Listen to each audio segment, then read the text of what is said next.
Attention gamers. Every once in a while the League of Legends meta gets out of Riot's control due to its massive player base, with their Albert Einstein outfits on hard at work to discover the newest way to break the game and gobble up their free LP from it, and we're currently living through a period that will be remembered for years, when the top lane became a meme. If you don't know what I'm talking about, it's the recent changes that ex-LCS player Lurlo popularized after being inspired by a master top laner in EU, where this gliding air bag and all her enchanter butt buddies that are whipping their big weens out as top laners rocking smite and perma roaming, causing total chaos in the rift, racking up win rates that have people wondering what kind of hard drugs are now meta at Riot. Now there are a few reasons why this meta-less strategy is now more effective than playing any champion actually designed to be played in the top lane. First, a few weeks back Teleport must have banged the wrong guy's girlfriend because it got nerfed into oblivion, essentially putting a travel ban on surprise visits out of the northern region before 14 minutes.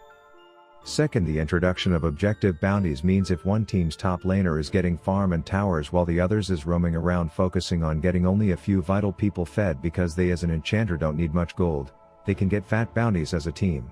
This paired with a lack of top lane impact during early game and the powerful status of supports this season makes this strategy, no pun intended, the perfect storm, because Riot can't just nerf supports or their items because they have to be balanced for their main intended role as bot laners getting pissy tips shared experience.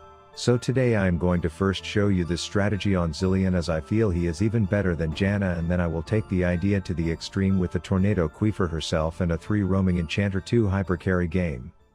Side note, I'm doing another free to enter giveaway with these creators as a way to reward one lucky League player with a dank gaming PC and an insane graphics card. To enter, just click the link in the description and then the link at the tweet to see a bunch of free ways to enter, like following our socials so we can tell our moms we're famous, plus it's global so anyone can enter, so check it out and let's get into the games. Alright, so as I mentioned, this hippie grandpa with his giga-sized cogwheel back clock is amazing for this strat, and you are supposed to invade for vision so that while their jungler is trying to see how many degrees of separation your friend networks are, you are helping the soul-stealing jerk-off nab a 5-finger discount on his red and his chickens before heading up for the worst part of the game, the 90 seconds where you actually have to lane. But once you turn 3 you say this toddler is out and southbound you go. I stopped to slaughter one of those innocent river crabs because this clickety-dickety is rocking smite, and then my next job was to locate their jungler, which I did very effective. Then, since I could personally vouch for Shaco's presence topside, I decided to head bot and split a set of time bombs with the non-depressed version of Billie Eilish. My co-workers were tardy to the party, but ADCs are about as useful as a bowl of assholes early, so I chased some pigtailed tail for a bit longer until we all clench our butt cheeks in suspense of Lulu's life, kill off the short-circuiting Zound slut, and devote our undivided attention to the chick who has a concerning relationship with the sun, which gives my bot lane a super early advantage, all while their top laner got like 9 farm and is probably getting spam MIA pinged by her teammates, while I'd only assume mine are bowing down to my absolutely flawless performance so far. Anyway, since that Chuggalo clearly has it out for me, I will be stealing his second scuttle, and I think everyone will agree with me when I say there's nothing harder to hit with a skill shot than these things, but it works out. And then you'd probably think it's time to head top and catch a wave, but I'm not much of a meta surfer. So backbot it is because I want to see how many attempts Sari took to guess today's Wordle word and also to murder her, which turns out requires some accuracy. But when we start singing a lethal lullaby to Leona instead, it's like that stupid static hoe got jealous, so she sticks around just long enough for me to pop a molly. I'm sweating as Sam gets the KO. Then I am just frolicking around in their forest when I get freaking pissed off at the thought of their team's Inspector Gadget still having his flash, so I set my lumber cog clock's time to RIP Vicky Sumzo clock and bum rush in. Sweeney Todd's blue Barbie doll is basking in her quarantine up top, but I'm all about snowballing the south, so when Viego finds himself in a whoops a child is stuck in the cage with wild animals at the zoo situation, I queef some immortality into his mouth before double bombing the buffoon boots straight off that soon to frown clown. Eat that, Miss Stefani, but you know what they say. Buy a fish for a Samira, she eats for a day. Gank 3 times for her to the point where she gets fed herself, and she'll blindly dive straight into the rest of the team and die like a total dumbass. And long story short, this ineptitude really rained on my roaming parade and prompts a bit of an O.J. Simpson situation.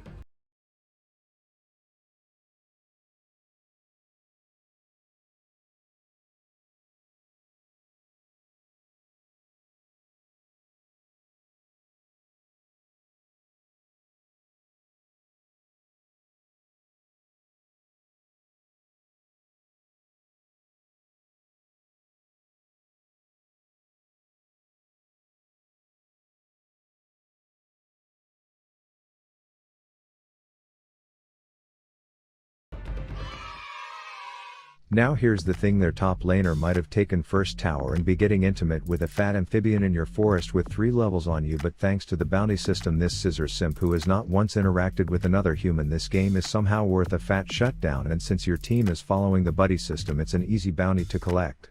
At this point pretty much the rest of the rift is being won over by my team, and while my build is more around being a nagging nuisance than having any kill potential, the sight of a low health Vicky has my clock cock looking like a damn inflatable balloon animal, so you already know the gears are grinding, quite literally, and I am solely focused on being able to say remember that time the mid lane Victor lost to a borderline trolling support Zillion top. Turns out his ego couldn't handle holding that L, so he's looking for revenge, but I put him in timeout before I let our team's creeper who likes to taxidermy dead bitches and wear their corpses as coats have his way with him. Shaco and Faco join in the festivities but quickly realize that even after his cellular replication stunt he's still at a numbers disadvantage, but as they are fleeing I lose a quick game of guess who, which lets the shit clown get away. But I will settle for the consolation prize of their top laner finally deciding to see what all the buzz is about, only to have to watch her own tanky support stunt turned into a hobbling cupcake and murdered, which is enough for her to want to make like a banana and split, but turns out all her AFKing top did early game was make her worst shutdown yet again for my team's carries who were already ahead. We get into a rendezvous round 2 in the river shrubs, and speaking of 2, there was some reverse clown mitosis going on, and while I can't exactly speak to my contributions in this particular fight, as even though the ADC diff was now the size of the Grand Canyon, watching back at my own gameplay I looked like I had eaten one too many cannabis cupcakes, and speaking of cupcakes, look at their Leo Omega lol. Vagar ready to give her the dick? Yes! Victor 2 then joined the black and white screen bench, leaving just Sissy talks a lot alone, but we still had a full Quidditch squad alive and I had all the tools to remove the fear of death from the king of simps, and the power of this strategy was starting to become apparent. Gwen was still well farmed and had a slight level advantage in any 1v1, so we all kind of just paced around avoiding eye contact like a group of dogs who ripped apart their owner's sex doll, and now he's home horny and asking questions, but according to the principle of math 4 is indeed greater than 1, so a ripped up plastic pussy is the least of that owner's problems now. And I did both read and hear from the challengers doing this strategy that something comes over your team and they start being absolutely crazy reckless, as you see all 5 of us balls deep past their turrets looking for kills. A strategic MOBA was now taking a backseat to Bloodbath Deathmatch, and to be honest this is the type of shit I look forward to when I log on to League after a shitty day of work, not to mention it was working like an Ari charm as shown by our second 5-for-0 team wipeout. And you'd honestly think we were family-in-laws on a Jewish holiday with how much we were overstaying our welcome, just continuously pushing so hard you'd think a damn baby was about to pop out, as I was continuing to be the unsung hero of these fights, being the self-proclaimed tank to their turrets so my friends could have fun while I was out here dying then coming back to life, all for the greater good, and you'd think that close one would be my wake-up call to get out, right?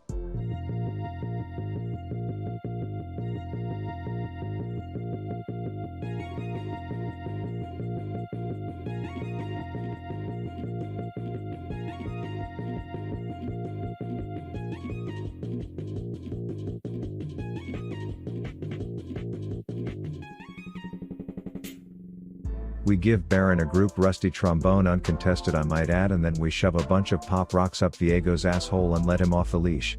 He then goes straight no fucks given status, flashing into their base, leaving me stuck unfairly behind the wall like a Mexican during Trump's presidency.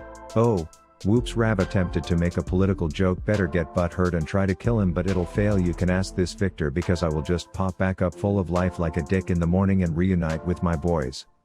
Turns out we all pulled a charades card that reads don't back and spend your gold, stay in the base till it's too late, but luckily for us there's a magic portal for an escape. Take the train.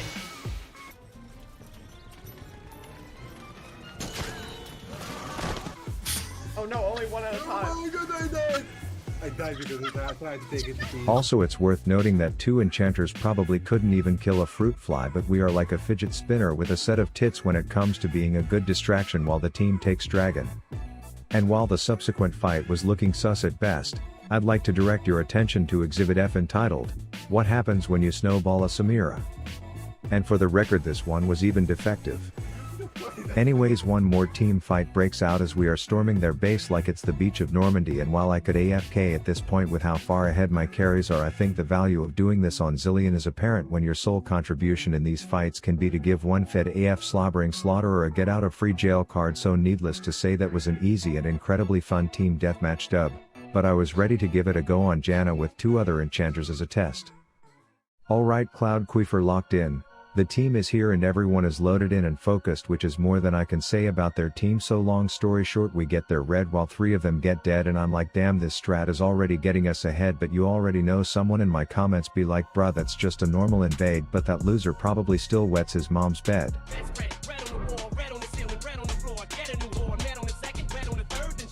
Fast forward through me serving my time up top till level 3, and I was ready to start being a floating dick splinter to their jungler, beginning with a little drive by smite steal yo girl combo on the scuttle.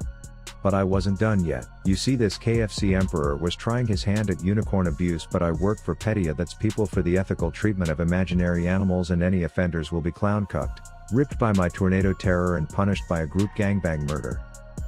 And while I thought about heading back home, I saw one of the main characters from Arcane was bot, and I'm a big fan of the quasi-bisexual role she played in that series, so I come in flailing like a paper-mache wiener in the wind, knocking her around, and I guess my excitement was something she wasn't fin to deal with today, so she went back to base.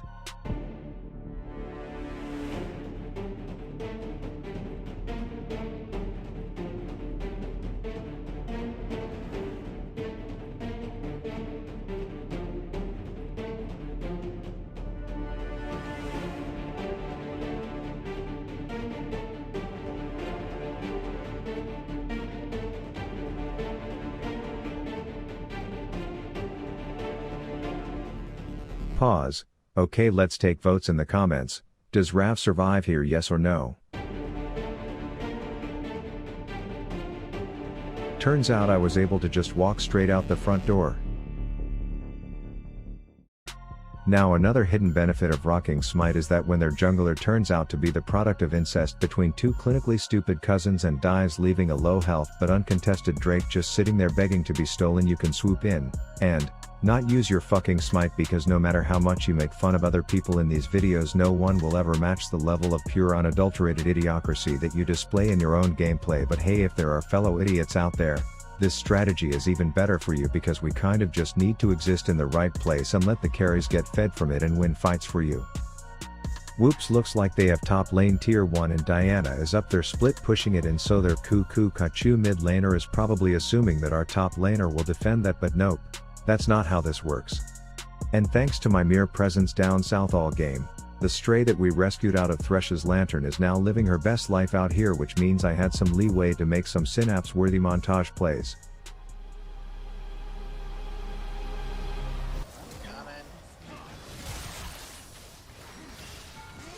But at this point I could have whipped my undies off, put them over my head, and launched a Doki Doki Literature Club sesh, because the power of a properly 3-man funneled Senna was fully online. So in summary, I think this strategy is wildly disorganized, which I personally love, but I will be curious to see how Riot plans to fix what will go down in history as one of the most hilarious but sad for top laners meta ever. Thanks for watching. Please take Smite top and use it on my subscribe button if you enjoyed.